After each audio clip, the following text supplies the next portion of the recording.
Bagaimana selamat dari badai? Badai adalah salah satu kekuatan paling merusak yang disebabkan alam, memiliki diameter rata-rata 500 km dengan badai yang mematikan. Apakah Anda berkesempatan melewati suatu badai? Pegang topi Anda, karena hari ini Anda akan belajar bagaimana selamat dari badai. Badai adalah suatu jenis siklon tropis yang dapat menyebabkan angin yang kencang, hujan torensial, serangan badai dan jumlah banjir yang besar. Dan jika belum cukup buruk, ada banyak cara badai dapat membunuh Anda. Anda dapat remuk oleh benda terbang yang berat, tenggelam di dalam banjir, atau terkubur di dalam tanah longsor.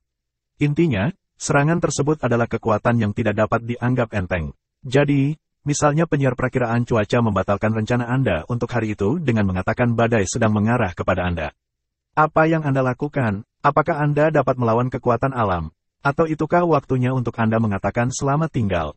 Langkah ke-1, lakukan persiapan. Bahkan sebelum badai mengarah ke Anda dapat melakukan persiapan.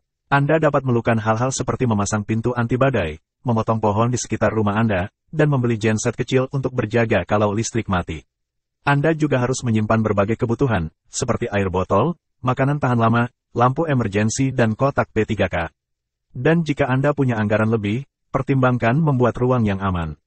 Langkah kedua, cari informasi. Perhatikan peringatan badai secara serius. Ketika orang mengabaikan peringatan badai, Anda dalam bahaya yang serius. Jika suatu perintah evakuasi memerintahkan Anda untuk pergi, keluar dari tempatmu. Jika peringatan emergensi memberitahu Anda untuk mencari shelter, carilah tempat berlindung. Kedengarannya cukup sederhana. Sekarang, apa yang harus kita lakukan adalah, badainya sudah sampai. Langkah ketiga, lockdown. Tetap di dalam rumah, menjauh dari jendela kaca pintu. Anda tidak ingin berada di luar, ketika badai menyerang kota. Berlindunglah di ruangan kecil, seperti lemari atau lobi pada level paling rendah. Pada dasarnya setiap tempat yang tidak ada jendelanya. Berikutnya, berlindunglah pada lantai di bawah meja atau benda kokoh lain. Persiapkan diri Anda, akan terjadi banyak goncangan. Langkah keempat, pemulihan. Oke, kelihatannya badai telah berlalu, tetapi Anda belum keluar dari reruntuhan. Hanya karena badai tidak meremukkan jendela Anda, itu tidak berarti pintu itu tidak dapat melukai Anda. Sekarang saat yang baik untuk memberitahu teman dan keluarga Anda bahwa Anda aman. Waktunya memeriksa persediaan Anda. Periksa kulkas Anda apakah semua masih tetap berada pada suhu 4 derajat Celcius atau lebih dingin. Anda dapat memakannya, kalau tidak, semua akan berubah menjadi sampah. Anda juga harus membuang setiap makanan yang terkena air banjir karena dapat mengakibatkan penyakit yang terbawa air, bahan kimia, atau hal-hal kotor lainnya.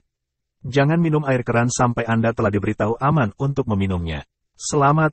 Anda selamat melewati badai. Sekarang, ingat bahwa tidak ada dua hal yang sama di dunia ini.